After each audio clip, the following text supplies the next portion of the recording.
Resident Evil 4 Remake is among this year's most highly anticipated titles. Many fans consider Resident Evil 4 to be the best original entry in the series, as it introduced thrilling action sequences to the classic survival horror formula. Because of this, players have wondered whether Resident Evil 4 Remake would emulate the original's tone and inject action sequences into the Resident Evil Remake series. Fans now have their answer, as a new trailer for Resident Evil 4 Remake shown during this week's PlayStation State of Play confirms that action is still a big focus in the title. This week's trailer for Resident Evil 4 Remake was chock full of action. However, the tone was different from what players may remember, much like previously shared footage of Resident Evil 4 Remake's 5th chapter.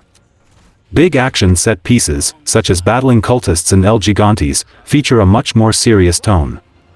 Enemies are drenched in darkness, with environments such as Salazar's castle appearing much more sinister. Other segments of the trailer feature a sneaking section, where the player controls Ashley in a barely lit room of cultists, and Resident Evil 4 Remake's version of the raising platforms puzzle.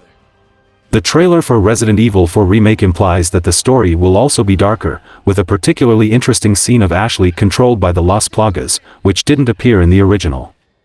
Holding a knife to Leon, Ashley's eyes are bloodshot, and dark veins branch from them, as she states, "Temperance, child." Some fans speculate that Resident Evil 4 Remake may connect the dots between past entries and the cult of Mother Miranda, as her insignia could be seen in the title's reveal trailer. If so, Ashley's infection and the cultist rituals surrounding her may play a major part in the remake's original story elements. Not every action sequence has been given a dark and serious remodel, as the newest Resident Evil 4 Remake trailer features an extended look at Chapter 4's minecart ride.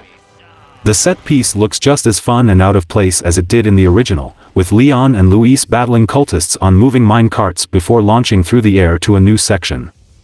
The humor of Resident Evil 4 Remake appears to have been toned down, but this section of the trailer confirms that Capcom is working to retrofit some iconic moments for the title.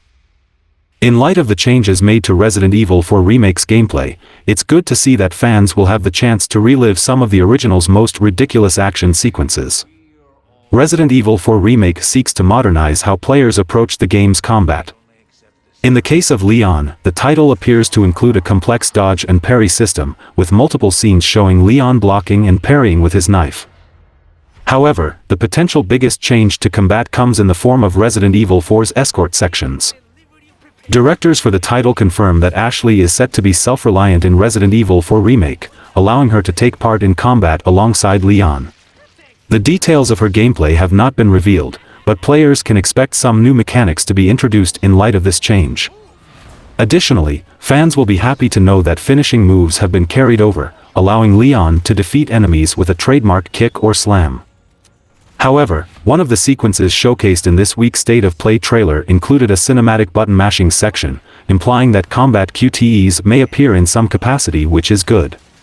In a recent trailer, the Resident Evil 4 Remake confirmed the return of a fan-favorite mode, as well as a special demo coming soon.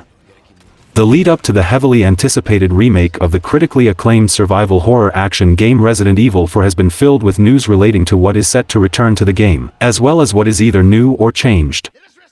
In the original Resident Evil 4, when a player beats the game, they are given several other things they can do.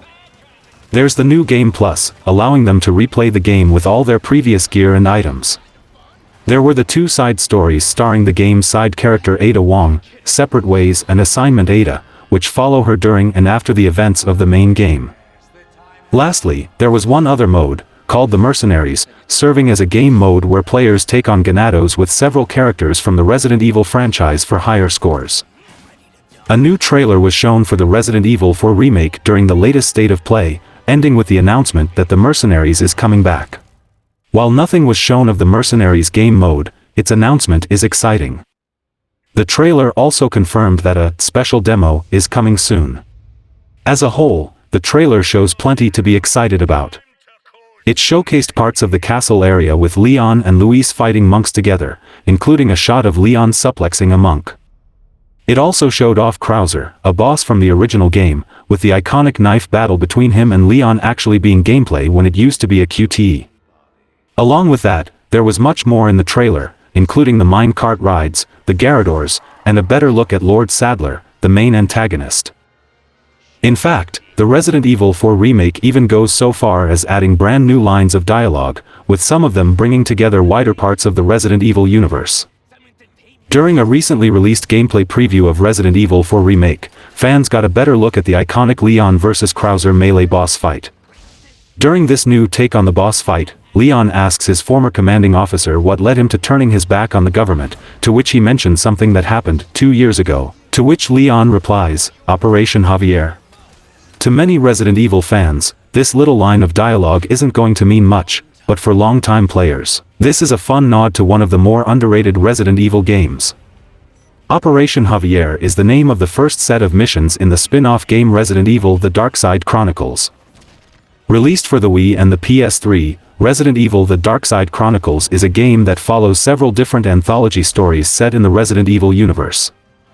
These stories retell some of the major events from Resident Evil 2 and Resident Evil Code Veronica, though Operation Javier acts as more of a prequel to the events of Resident Evil 4. Operation Javier follows Leon S. Kennedy and his Special Forces commander Jack Krauser as they attempt to search for Javier Hidalgo, a South American drug lord who's been working with Umbrella, the corporation behind the series' many viruses.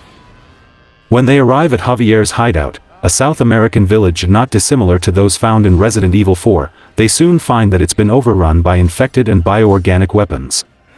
The duo eventually finds Javier's daughter, who guides them through the village and its surrounding jungle. On the other side of the jungle, Leon and Krauser find Javier's hideout, a gigantic mansion. Javier sends hordes of bioorganic weapons at the team, but they manage to fend them off. Getting desperate, Javier sends his wife after Leon and Krauser, who herself turns into a gigantic infected monster due to the T. Veronica virus in her bloodstream. In the fight, Krauser's arm is severely wounded. In a last-ditch attempt to kill the operatives, Javier merges with a bioorganic weapon called the V-Complex, but with his daughter's help, Leon and Krauser manage to defeat Javier and escape via a helicopter. After completing Resident Evil: The Dark Side Chronicles, players can unlock 2 bonus missions that tell the events of Operation Javier from Krauser's perspective. During these sequences, players find out that Krauser has a deep mistrust of Leon. When Krauser's arm gets injured, and Leon needs to take point on the mission, he begins to feel worthless, and resigns himself to the idea that he'll be discharged if they make it out alive. While ruminating on this, Krauser starts thinking about the T. Veronica virus and how it could be used to make him an even better soldier than before. After being discharged, Krauser begins his search for Albert Wesker, hoping that he'll fix his arm and give him new purpose. This, naturally, leads into Resident Evil 4 perfectly, with Krauser being one of the game's main antagonists. It's great to see the Resident Evil 4 Remake try to tie together different parts of the lore in an attempt to make this otherwise fairly convoluted universe actually feel a little more cohesive. As fans may know, the original Jack Krauser fight was a QTE in the original game, but now it actually relies on the player using that parrying mechanic. Just like with the Garrador fight, this makes the whole thing much more intense as players strike at Krauser with a knife, try to block his own, and clash. And there is at least one button mashing sequence tied into this fight. With every Resident Evil remake Capcom releases, the company slowly catches up with itself. The remakes of Resident Evil 2 and Resident Evil 3, Nemesis were fine games that provided players both new and old with modern reimaginings of classic titles that were released during the 1990s. Now, with the upcoming release of the Resident Evil 4 remake, Capcom is slowly dipping its toes into its 2000s history. As is customary with the newer Resident Evil titles, Capcom is planning to release a playable demo of the Resident Evil 4 remake prior to its official launch on March 24, 2023. Details about the demo are scarce, but if past Resident Evil demos are anything to go by, this new one will start slow and build up tension before exploding into all-out madness. Both Resident Evil demos and the full games are at their best during their beginning hours, but there is one thing in particular the Resident Evil 4 remake demo could learn from Resident Evil 7 Biohazard's demo, Resident Evil 7 teaser beginning hour. Before Resident Evil 7 was released, people were hungry for anything about Capcom's upcoming survival horror entry. Resident Evil 6 left a bad taste in everyone's mouths, and this new title looked like it was bringing the franchise back to its roots. Gone was the third-person, over-the-shoulder camera and bombastic gunplay popularized by the original Resident Evil 4. In its place was a first-person camera and an emphasis on a quieter, darker atmosphere. The sense of wonder and dread was also heightened as players didn't know much about the game's setting or who they were playing as. All of this and more was carried into the game's playable demo, Resident Evil 7 teaser demo beginning hour. In the demo, players take control of an unnamed protagonist trapped in a rundown guest house. Depending on the actions they do or do not make, the conclusion to Resident Evil 7 teaser demo beginning hour differs. Regardless of their choices, the demo provides players with enough time and a sizable location to explore and experiment with the upcoming game systems. What makes Resident Evil 7 teaser demo beginning hour so unique is that Capcom stated that the events in the demo took place before the main game. While the setting and most of the characters make reoccurring appearances in Resident Evil 7 Biohazard, having a free demo with canon occurrences is typically unheard of in this day and age. Despite its loose connection to the events of the main game, most of the progress in Resident Evil 7 teaser demo beginning hour does not carry over to Resident Evil 7 Biohazard. The only item players can carry over from the demo to the main game is the dirty coin. By combining the dummy finger with the object made of celluloid to create the dummy's left-hand item and using it in conjunction with the blank notebook, players can interact with the bloody message in the attic. Solving the puzzle in this area will net them the dirty coin, an item that has no use in the demo. To get the most out of the dirty coin, players must load a save file in the full Resident Evil 7 Biohazard game and pick it up from any one of the many item boxes. The dirty coin serves as an extra antique coin item, which can be used to open locked bird cages inside Zoe's trailer or in the mine office. Locked bird cages contain steroids, stabilizers, and the powerful .44 Magnum handgun, so it is in players' best interests that they collect as many of these coins as possible. Having items that can be carried from the Resident Evil 4 Remake demo to the main game is a great way for Capcom to get more players to try the demo out.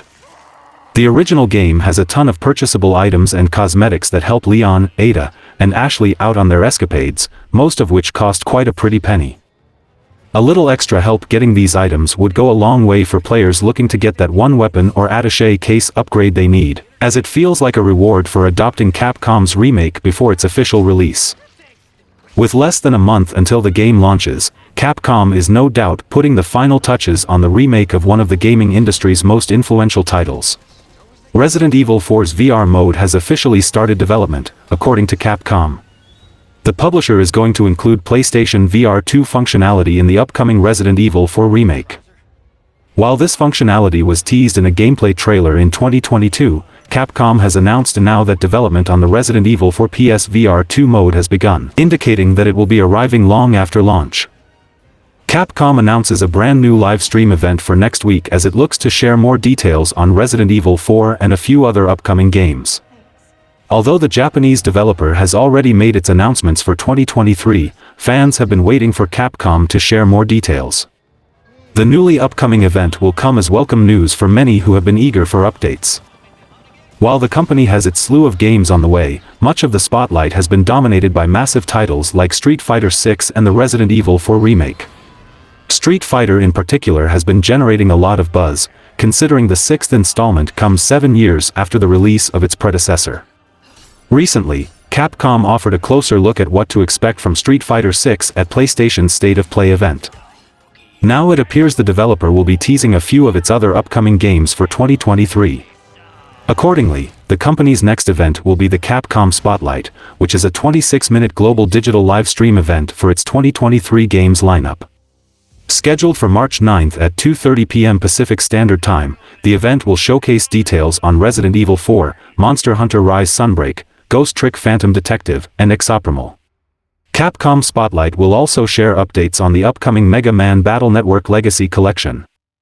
However, it's worth noting that Capcom has mentioned that the date and time could change without prior notice.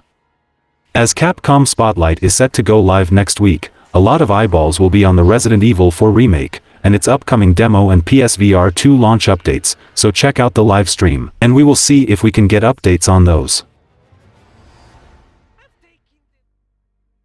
According to a new report, Konami will make an appearance at this year's E3, and it is looking to make a huge splash.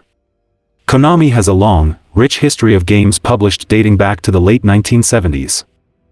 E3 was once the premier destination for the biggest game and console reveals of the past 30 years but has run into a series of troubles. including data leaks involving the personal information of over 2,000 media attendees. Even before the COVID-19 pandemic made in-person conventions an impossibility, big names were already dropping out of their usual annual participation in what was formerly the biggest event on the gaming calendar.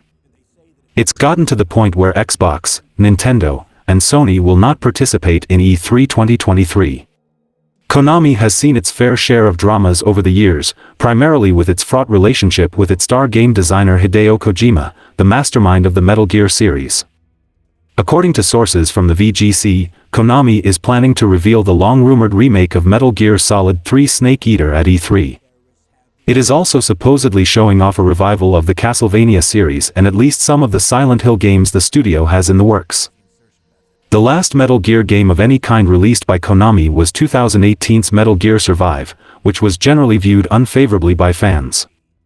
It was the first and most recent Metal Gear game released after Kojima severed ties with Konami in 2015. Kojima Productions released Death Stranding as a fully independent developer in 2019 and work is already well underway on Death Stranding 2. The voice actor who plays Raiden in the Metal Gear series recently suggested that he may be involved in future projects. The Castlevania series has been largely dormant since the release of 2014's Castlevania Lords of Shadow 2, with the series only recently being confirmed to return as a Dead Cells DLC. VGC editor-in-chief Andy Robinson said that of all the Konami games that may be shown at E3, the Castlevania title is the furthest along in development. He speculates that at least some of Konami's titles will be a part of a separate briefing from Sony. As for Silent Hill, October 2022 saw the confirmation of the long-rumored Silent Hill 2 remake. It is being developed by Bloober Team as a timed PS5 exclusive. Other Silent Hill games in development include Silent Hill Townfall, developed by No Code, the developers behind Observation and Stories Untold. Silent Hill Ascension will be a multiplayer game with interactive visual and novel elements. Finally, Silent Hill F will be an entirely new game that takes place in the Silent Hill universe that will be set take place in Japan. Which of these titles will be shown off at E3 remains to be seen. Anyway, I'm intrigued to see the next Castlevania game the most. Not long after the game's anniversary, From Software has finally announced the highly anticipated expansion for Elden Ring. Ever since the first Dark Souls game, From Software has provided an expansion for every RPG it's released. For nearly a year, people have been speculating about what the expansion of Elden Ring would entail, where the story would take them, and when it would finally be announced. Thankfully, the fans will have to wait no longer, because the official Elden Ring Twitter has finally put out the first bit of information about the long-awaited DLC. The tweet announces that the expansion, which is currently in development, will be titled Shadow of the Erdtree. Alongside this tweet is a single picture, depicting a figure with long blonde hair atop a spirit steed, possibly Torrent, as she gazes out from what looks to be the outskirts of the lands between, seeing the destroyed Erdtree in the distance as it leaks a golden liquid from its husk. The woman's location, which could be Elden Ring's Badlands, is a wide, hilly field of weeds among the ruins of buildings, with what appear to be the spiritual images of gravestones. While more is sure to come, not much additional information was given about the expansion, leaving fans to speculate once again with the one illustration we have. While the question of what the expansion will be titled has been answered, only more questions follow the announcement, most prominent being the identity of the figure and how important she will be to the story. In the bottom right corner of the image, a rider is seen atop a horned horse. The horse resembles Torrent without its usual saddle, but the rider also resembles an existing major character. Comparing this person to illustrations seen in Elden Ring's opening, it has a high likelihood of being Miquella, the eternally young son of Marika and Radagon, and twin brother of Malenia. When fans last saw him, he was stuck in a death-like state within a cocoon of Mog and the Formless Mother's creation. However, Sir Gideon Ofnir theorized that Miquella was only sleeping, and his waking would not bring anything good. It makes a lot of sense that Shadow of the Erdtree would focus on Miquella, as he stands out as the largest hanging thread left by the base game. Elden Ring sees players systematically killing off most of the royal demigods ruling over the lands between. Runni is one of the exceptions and can become the player's ally, though in pursuing her they may encounter Godwyn. Now known as the Prince of Death, Godwin doesn't appear able to act consciously, and is thus unable to fight the player. Miquella is similarly disabled, having been forced to mature out of his cursed youth by Mog. There are other outstanding mysteries in Elden Ring such as the Gloam-Eyed Queen, but Miquella's situation has the most relevance to the known story. Evidence to suggest that Miquella will be relevant in the future has existed since Elden Ring's launch. Miquella may carry on his family's tradition of dual identities, being implied to take the name of Saint Trina by a few items. Trina is known for affiliation with the sleep status effect, and supposedly a game-spanning questline was cut from Elden Ring where the player entered important NPCs' dreams. Cut dialogue for Malenia painting her as an ally, alluded to by her waking up from an unknown dream to fight the player, could have been meant for that very quest. It's possible that the strange, timeless vision of a ruined lands between depicted in the shadow of the Erdtree artwork is a result of Miquella's dream world. The player could be able to interact with characters like Miquella, and possibly even Godwin, in forms that they otherwise would not have. There would also be more to do throughout the open world, as it potentially twists into surreal forms akin to the Hunter's Nightmare in Bloodborne. All this could open the possibility that the player will be able to succeed where Mog failed, prompting an alternate ending through placing Miquella on Marika's throne. Whether as a passive observer or an active combatant, Miquella still has plenty to offer Elden Ring, and it looks like From Software intends to capitalize on it. From Software has announced that its hit title Elden Ring has crossed another notable sales milestone, cementing its place as one of the studio's best releases to date. The action RPG by Bandai Namco and From Software saw massive success since its launch in 2022, with its latest sales figures indicating that Elden Ring continues to thrive among gamers. Despite its unorthodox take on the open world in a seemingly niche genre, Elden Ring went on to become an immediate hit with its release and managed to break a number of records in gaming, including the studio's previous Dark Souls 3 record. The game's popularity continued to top the charts even months after its release. According to the company, Elden Ring has officially sold over 20 million copies worldwide, which includes both physical and digital sales. It's worth noting that out of this, Elden Ring crossed the 16.6 million mark by June 2022, which means that more than 83% of its 20 million sales were made during the first 4 months of release. That may not come as a surprise considering the title became the fastest-selling game for From Software, where over 12 million copies were sold within the first month itself. While sales appear to have slowed down in recent months, its popularity remains high as From Software continued to issue multiple post-launch updates, most notably the multiplayer arenas feature. After all, not many games that take the scale and format of Elden Ring managed to cross 20 million sales within a year of its launch. Apart from the Elden Ring DLC, the studio also has another ambitious game in the works for 2023 with Armored Core 6: Fires of Rubicon. The upcoming title along with more Elden Ring content may spell another huge year for From Software. In any case, fans will likely have high expectations of what's to come from the studio in 2023, especially after the massive reception for Elden Ring. The Evil Within developer Tango Gameworks will soon be one less, as it is announced that founder and CEO Shinji Mikami will be leaving the company. Shinji Mikami is a name well known in the gaming industry, most known for starting the highly popular survival horror series Resident Evil back in 1996, a game that revolutionized the genre itself and has since inspired many games like it. In his career at Capcom, he oversaw many projects, becoming the executive producer for Devil May Cry and directing Resident Evil 4, among others. After he left Capcom, Mikami went on to work for Platinum Games, directing the game Vanquish before eventually setting off on his own and creating his own studio, Tango Gameworks, which developed the Evil Within series. The departure of Shinji Mikami was announced by Bethesda's senior vice president Todd Vaughn, who reported that the studio head is set to leave Tango Gameworks in the months to come. Vaughn then remarks that Mikami has been a creative leader and supportive mentor to young developers at Tango for 12 years. Through his participation in the development of some of the studio's prominent games, including The Evil Within. This latest departure follows the trend of big heads leaving Microsoft's gaming division. From Playground Games to The Initiative to until now, Xbox has lost their most important icon, Shinji Mikami. His departure is said to be due to his willingness to retire, but it could be the management there somewhat influenced this outcome.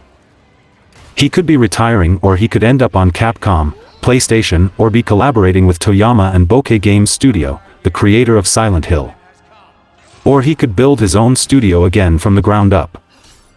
While it is not yet known where Shinji Mikami will be heading next on his journey, the man himself has an amazing repertoire of games backing him up. His influence can be seen in the industry everywhere, and continues to be seen, especially as Resident Evil 4 is getting its own remake, and I want him to be in gaming creating games for much longer. Electronic Arts is reportedly gauging interest in remakes of Dead Space 2 and Dead Space 3, similar to what EA Motive did with its Dead Space remake. The reception to the modern update for Dead Space has been very impressive so far. It's perhaps unsurprising that excitement for the horror franchise's return is causing Electronic Arts to consider what its next step is. What is surprising, however, is that Electronic Arts isn't sure if remaking Dead Space 2 and Dead Space 3 is the correct choice. The original Dead Space was released in 2008 and was lauded as a horror masterpiece. However, it did not perform exceptionally sales-wise. Dead Space 2 and Dead Space 3, released in 2011 and 2013, were substantially different from the first game as a result. The two left behind critically acclaimed writers Warren Ellis, Rick Remender, and Anthony Johnston and leaned more heavily toward set-piece horror and frantic action. The franchise was shelved after both Dead Space 2 and Dead Space 3's sales disappointed. Dead Space is now back and in a remarkably similar situation to the original game's release. EA Motive's work on Dead Space has been warmly received, but it's unclear if sales are high enough to make further Dead Space projects a certainty. Electronic Arts appears to be seeking help regarding its next step. Game developer Dylan Rogers shared on Twitter that EA issued a survey asking how interested players would be in remakes of Dead Space 2 and Dead Space 3. Throwing a wrench into the equation is the fact that Dead Space remake developer EA Motive has already been committed to another major project. Marvel's Iron Man was announced as EA Motive's next project in September 2022. It's possible, but unlikely, that EA Motive could co-develop two AAA projects at the same time without growing substantially. Electronic Arts is certainly more than capable of finding another studio to make a Dead Space 2 remake, but that introduces major risks. It's not clear if Dead Space 2 will prove as successful as the first Dead Space remake, or whether a new developer could create as polished an experience as EA Motive did. Remakes may not be the best path forward for Electronic Arts either, as there are other options. Electronic Arts could take inspiration from Square Enix with Final Fantasy VII and redirect the Dead Space franchise towards something new. It could be inspired by Konami and Silent Hill, licensing Dead Space out for multiple unique smaller projects. Dead Space doesn't have to retread history. It could stay true to Dead Space's horror roots in a way that Dead Space 2 and 3 didn't, or it could hope that this time things will work out differently. We already found hints of these other remakes from Dead Space 1 Remake's secret ending, and discussed in a previous video. So, it'll be interesting to see how EA tackles the situation if those remakes were taken into development or an entirely new game. Speaking of EA DICE is building a brand new team, which will be dedicated to bringing single-player Battlefield games to life. The latest release in the franchise, Battlefield 2042, lacked any sort of single-player campaign. The game was missing plenty of features at launch that were staples of the Battlefield franchise. The effort was rewarded accordingly, with EA outright refusing to report Battlefield 2042 sales numbers at investor meetings after its release. It's been a rocky few years for the franchise, which once was seen as the main competitor to the Call of Duty franchise. The report that EA DICE is building a new single-player team comes from GamesIndustry.biz, and also claims the team is being created to support Ridgeline Games. With the involvement of Halo co-creator Marcus Leto, Ridgeline Games was first created near the end of 2022 to create a new narrative campaign set in the Battlefield campaign. It represents a big change in direction for the franchise, with its selling point being large-scale multiplayer action. Even recent games that have featured campaigns, such as Battlefield 5, have only featured smaller episodic single-player portions, with the multiplayer being given the bulk of attention from the developer.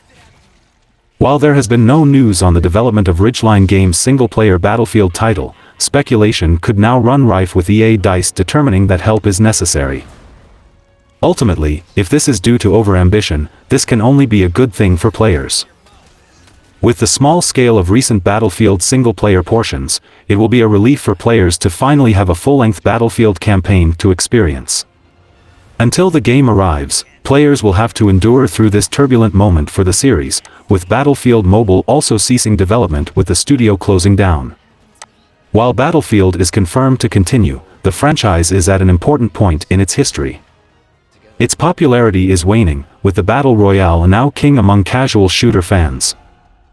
There were rumors of a Battlefield Battle Royale, but they're yet to come to fruition. A solid Battlefield single-player experience definitely be the perfect way to gain positive word of mouth for a franchise that desperately needs it.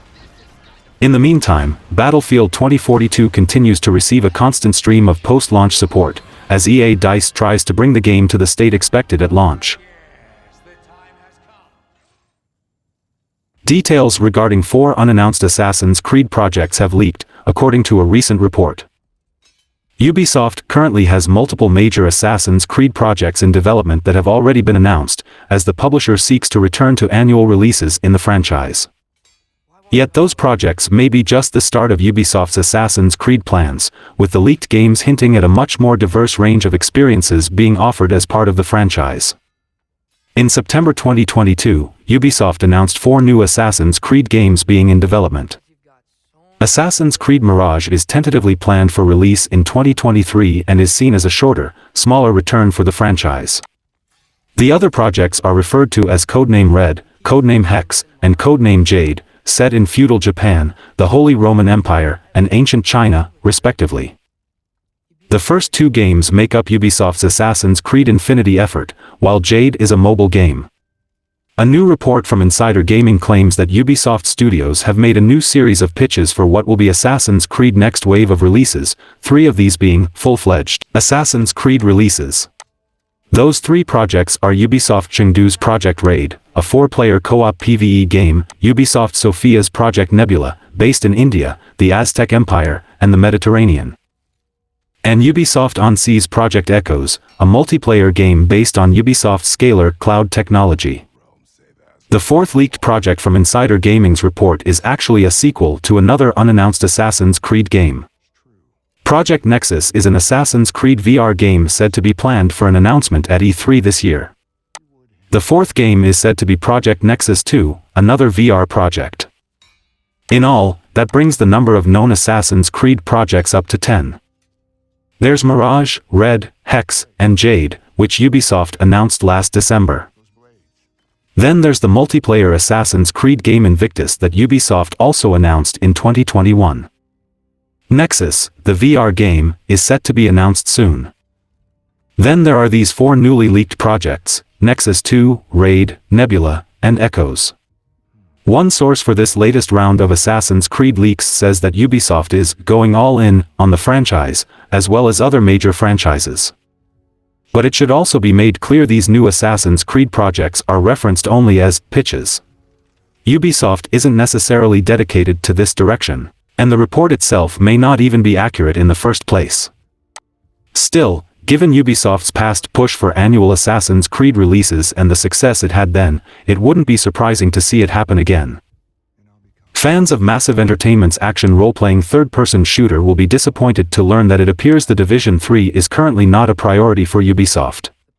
The post-apocalyptic series got its start in 2016 and was an instant hit, despite the controversy surrounding the game's launch. The Division was one of the first titles in the growing trend of developers requiring players to be persistently online, with even save data not stored locally. The sequel followed a few years later, and The Division 2 still receives regular updates and enjoys an active player base. Interest in the Tom Clancy franchise remains high, and many fans have been hoping for a 3rd entry for nearly 4 years now. Unfortunately, it seems like those waiting for The Division 3 will be disappointed, at least for the time being. According to Insider Gaming, some leakers, close to the company, have revealed that Ubisoft currently has no plans for The Division 3. The publisher is instead focused on its upcoming mobile entry in the series called The Division Resurgence, which has already held a closed beta test. The Division Heartland, the free-to-play multiplayer spin-off title, is also slated for release sometime in 2023. But despite this evident interest in keeping the series alive, Ubisoft apparently has no mainline entry in development. This will likely displease many fans of the series because neither of the upcoming Division titles fill the specific niche that the Division 1 and 2 did. While those both offered a multiplayer experience via the Dark Zone, they also featured a fully satisfying and well-designed single-player campaign. On the other hand, the Division Heartland will be multiplayer only, with both PvP and PvE elements. And it's still unclear how much lore there will be or if there will even be a detailed story to follow. As for the mobile offering, it serves as a kind of prequel to the first game. So the Division Resurgence has a campaign with missions and a dark zone, and it takes place on Manhattan like the Division, which will at least temporarily thrill players. There are even cameos by some familiar faces, and based on feedback from the closed beta, Resurgence is a decent entry in the series that will scratch some of that itch for fans. But the game also seemed to serve more as a reminder of the lack of the Division 3, rather than as a satisfying substitute. Hopefully, Ubisoft won't remain focused solely on the highly monetizable free-to-play and mobile models and will realize that many people are still hoping for the Division 3. Last year, Ubisoft's ambitious sci-fi multiplayer adventure, Beyond Good and Evil 2, surpassed Duke Nukem Forever's dubious record for having the longest development time of any video game. Last week, staff at Ubisoft Montpellier were informed their managing director was no longer with the company, Kotaku has learned. It comes as the studio faces a labor investigation by local government authorities over an unprecedented number of developers experiencing burnout and going on sick leave. Ubisoft Montpellier has been working on BG and E2 in some shape or form for over a decade now.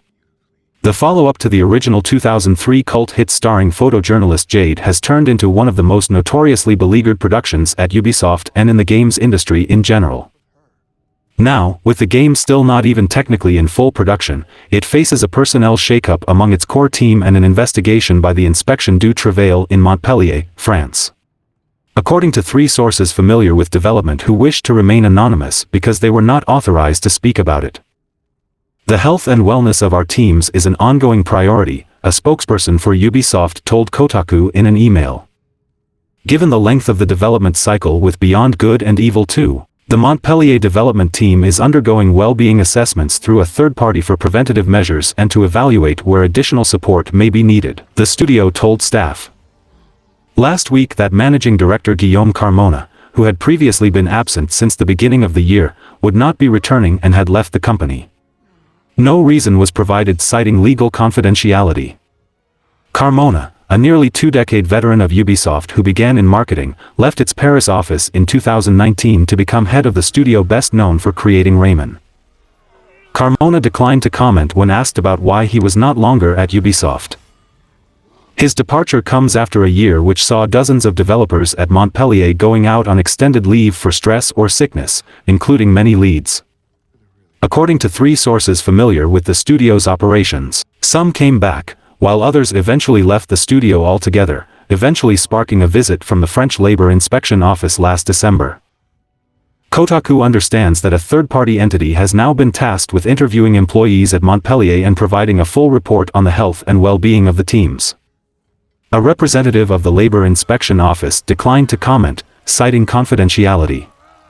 It also coincided with Beyond Good and Evil 2's most recent shift in direction, which among other changes saw senior creative director Jean-Marc Geoffroy removed from the project.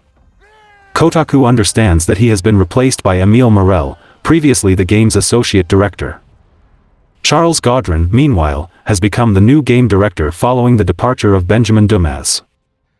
Guillaume Brunier remains the game's executive producer, though some wonder if he will eventually be replaced as well. Last shown back at E3 2017, it was pitched as an open-world adventure in which players move seamlessly from space to a city's streets, where they can then collect intel for their next adventure.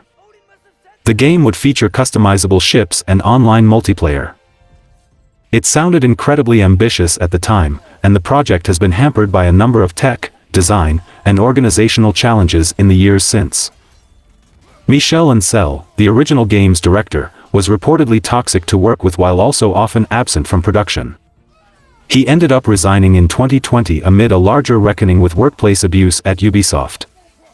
2.5 years later, sources tell Kotaku that Beyond Good and Evil 2 is still struggling to nail down a creative vision that is both fun and achievable.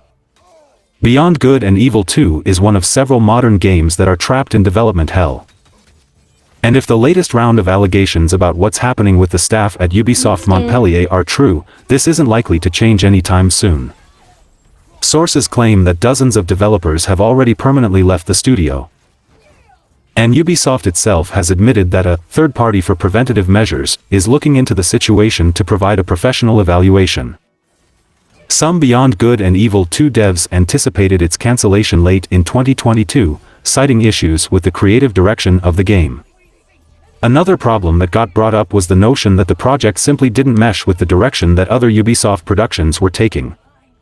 One may claim that the stage is already set for Ubisoft to cancel Beyond Good and Evil 2 for good. Early in 2023, information came out that Ubisoft cancelled 7 games in as many months, which paints a rather bleak picture of the state of the studio.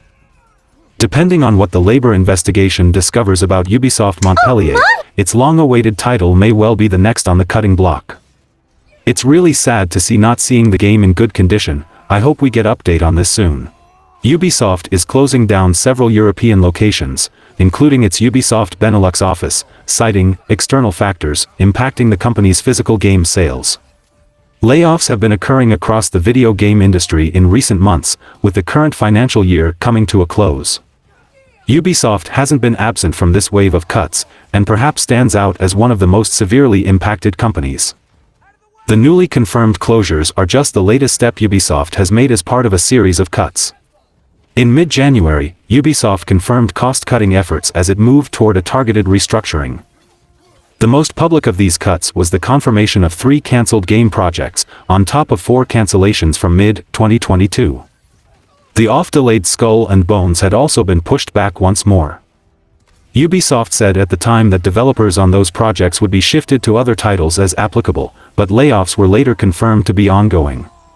The latest effort in Ubisoft's plan to cut operating costs has resulted in the company shutting down multiple European locations.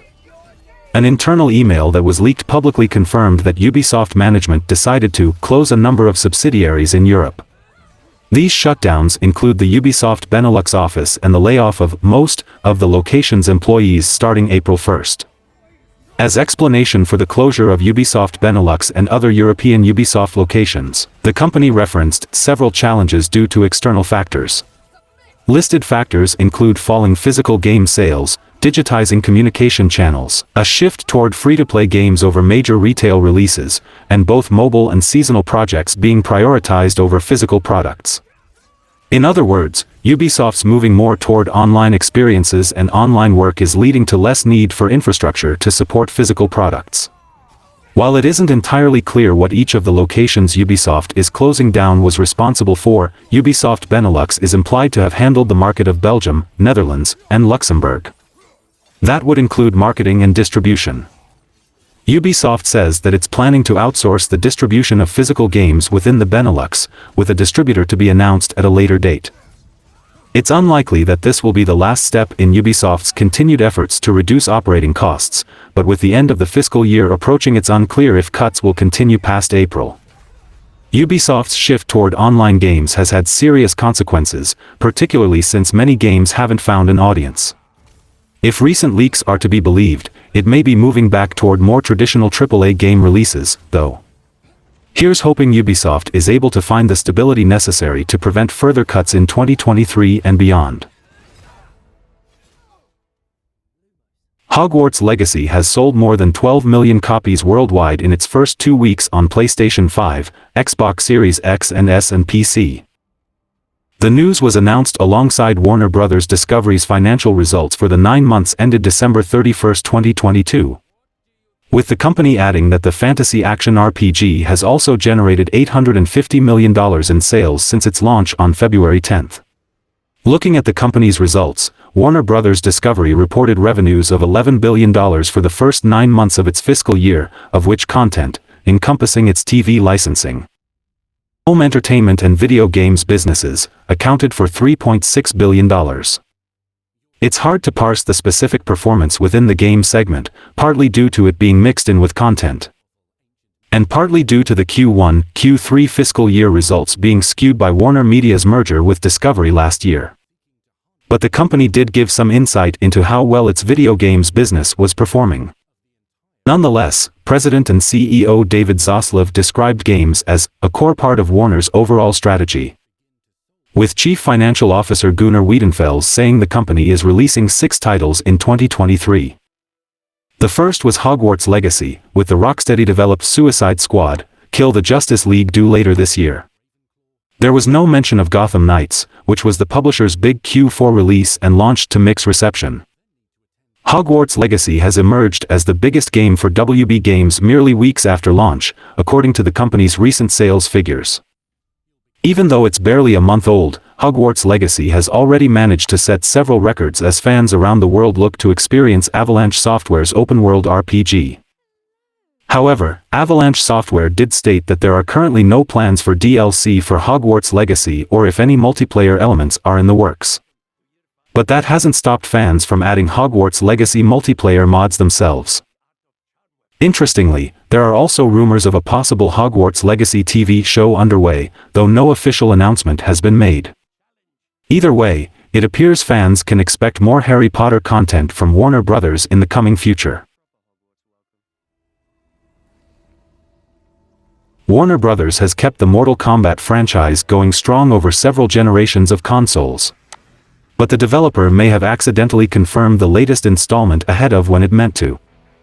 The most recent Mortal Kombat title was released in 2019, but based on the teaser from Warner Bros. Discovery, the next one may be on the nearby horizon.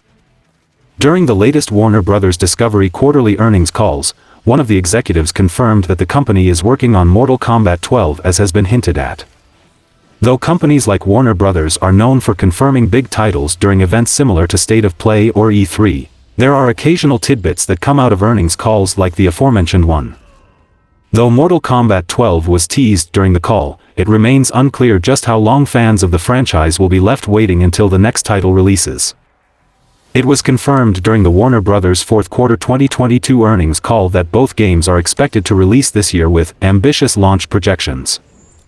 According to the Warner Bros. Executive on the quarterly earnings call, there's still much more to come from the developer beyond the aforementioned games, which suggests that it may be a strong year for WB given that Warner Bros. Is seemingly expecting a strong launch. For Mortal Kombat 12 and the DC Comics-based Suicide Squad Kill the Justice League, the company may be putting the development resources into its games to ensure their success, but for Suicide Squad, I'm having mixed feelings about that. Because nothing has been revealed about Mortal Kombat 12 yet, it's currently unclear how the latest release will differ from the last one, but based on the popularity of 11 Malawian Kwachas, many fans may be anticipating a proper trailer soon. Based on the success of Mortal Kombat 11, which surpassed 12 million sales to become one of the most successful titles in the franchise, 12 Malawian Kwachas may draw even more players to the Warner Bros. Fighting series. 2023 is already shaping up to be a huge year for fighting games. For a start, Street Fighter VI is set to release in June. The first mainline entry in 7 years, Street Fighter VI has been picking up quite a bit of steam since its first announcement back in June of last year. Along with adopting a bold new art style, Street Fighter VI is introducing a brand new control scheme to the game that directly targets new players and makes its combo system more accessible to them. It seems as though Street Fighter VI is really trying to target as broad of an audience as possible with this entry, and it might just succeed in doing that.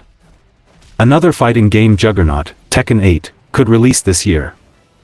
Announced in September 2022, Tekken 8 continues the long-running story of Jin Kazama and Kazuya Mishima.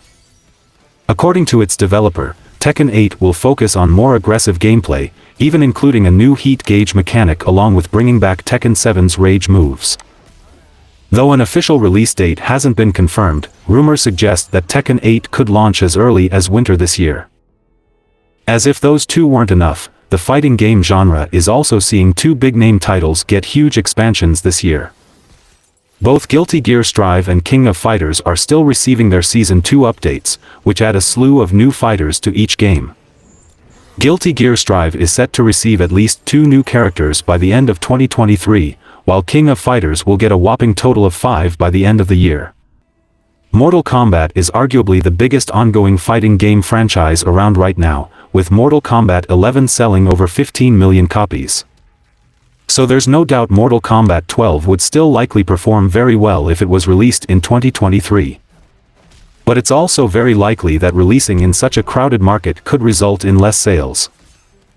To gain the most attention from fighting game fans, Mortal Kombat 12 should steer clear of a 2023 release and instead launch during the first few months of 2024. Much like Mortal Kombat 11 did with its April release date back in 2019. Boon is known to troll fans on Twitter, teasing them about NetherRealm's new projects or characters that could be coming to his games. In response to the Mortal Kombat 12 leak, Boon took to Twitter to say, "So who has heard the news about Injustice 3? Boon's tweet amassed over 37,000 likes, though it seems not everyone understood the joke. Both the Mortal Kombat and Injustice franchises are massively successful, so while NetherRealm's next game seems to be Mortal Kombat 12, that doesn't mean Injustice 3 isn't a possibility down the line. In fact, Injustice 3 seems like a virtual guarantee, it's just a matter of when. Perhaps Injustice 3 will even be the project that NetherRealm tackles after Mortal Kombat 12. Assuming the rumors about the studio's potential Marvel game don't materialize into anything of substance. As far as Mortal Kombat 12 goes, it's anyone's guess as to what the new game will entail. Boon previously hinted that Mortal Kombat 12 will have more 3D-era characters, but otherwise fans will have to wait for an official reveal to learn more about the project. There aren't any major gaming events happening in the near future where a Mortal Kombat 12 reveal would make sense, but perhaps the game will get a proper unveiling at EVO 2023 in August. EVO 2023 will take place August 4th to 6th in Las Vegas, and while the event is primarily focused on hosting tournaments, it's also been known for game reveals and announcements. Alternatively, perhaps the game will be featured at E3 or some other equivalent event earlier in the summer, like a PlayStation showcase. Saudi Arabia increased its investment in Nintendo to become the largest outside shareholder of the Japanese gaming company. This is the second time that the Sovereign Wealth Fund increased its stake in Nintendo this week, confirming Saudi Arabia's position as a major investor in the esports and gaming industry. Over the past few years, Saudi Arabia has been heavily investing in gaming through its Savvy Games Group division. This Saudi Arabia state-owned company acquired ESL Gaming and Facet last year for nearly $1.5 billion, merging the two esports tournament organizers into a single powerful entity.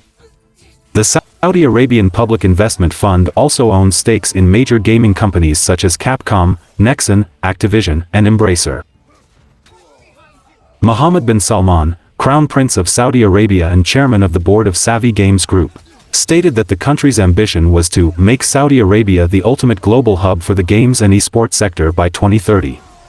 Saudi Arabia's public investment fund became the largest outside investor of Nintendo, owning 8.26% of the popular Japanese gaming company.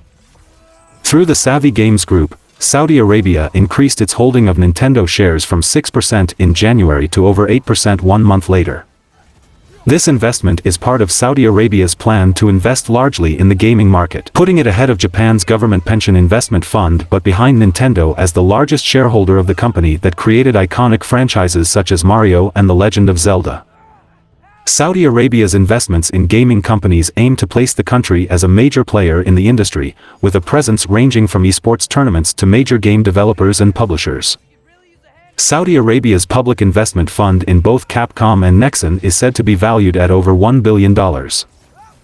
While the Savvy Games Group has a reported budget of $38 billion to invest in various gaming companies across the world, Microsoft and Nintendo have agreed to bring Call of Duty and other games to Nintendo consoles. While both gamers and government agencies have rightfully testing Microsoft for its intended acquisition of Activision Blizzard recently, it has pushed them to do something more stupid. As announced by Microsoft Vice Chair and President Brad Smith on his Twitter account, Microsoft and Nintendo have negotiated and agreed to bring Call of Duty to Nintendo players on the same day as Xbox. The binding deal will last for at least 10 years and will see Nintendo gamers play Call of Duty the same way that Xbox and PlayStation users do in terms of features and content, which could be a lie. Considering the Nintendo hardware and its shitty online features and limited storage, it won't be the same experience on the Switch or the next Nintendo hardware. Due to this, if this deal goes through, Call of Duty games will be developed by keeping the Switch and the next Nintendo hardware in mind.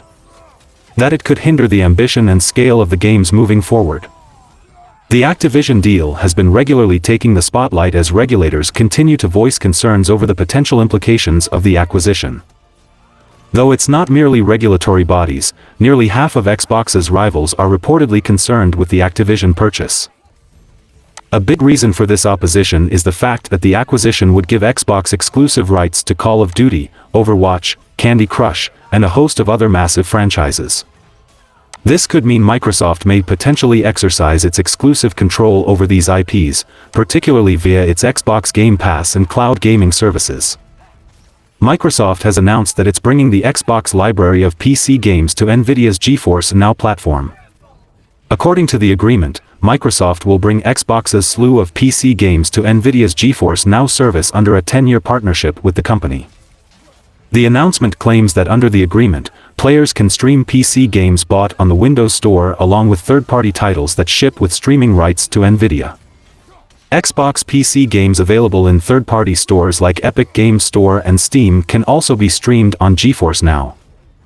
It's worth noting that games would still need to be purchased before becoming available on GeForce Now, as the deal only specifies streaming rights. Microsoft may likely be hoping these agreements may turn things its way, especially since Nvidia and Nintendo may publicly voice its support for the Activision acquisition deal. But Microsoft stood against the ARM and Nvidia merger, and I think Nvidia won't forget that.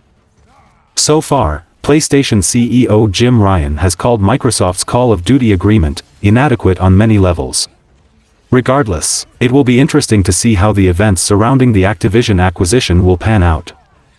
There are several information coming out daily out of these trails and investigations, like between PlayStation and Xbox, PlayStation has 70% global market share, while Xbox has 30% worldwide. In Europe it is 80-20 and in Japan it is 94-4%. They intentionally left out the United States because their Xbox could be little closer than the other regions. We also got the confirmation from Microsoft itself that Game Pass cannibalizes game sales, which was obvious from the beginning to me, but it is good to hear from the horse's mouth. The CMA also put forth the option for Microsoft to leave Call of Duty out of the deal and acquire Blizzard and King alone. But Microsoft didn't agree to that. We knew it's all about mobile was a dumb statement. Call of Duty and other Blizzard titles on consoles and PC is a major player in this game. I don't cover this deal on a daily basis like most of the Xbox podcasts, because it is frustrating seeing this news for over a year, and I tend to report on crucial information like these here and there. This deal extending to this August and won't be closing or getting rejected anytime soon. So, if there are more numbers that comes out of this, I'll report those here in my channel, and the whole "when everybody plays we all win" statement is a bold-faced lie from Xbox and Phil Spencer. And that's all for the video, guys. Like and share the video for a greater audience. Comment your thoughts on the topics, and donations are always appreciated. Subscribe to the channel and click the bell icon. And until then, from SMPV, it's goodbye.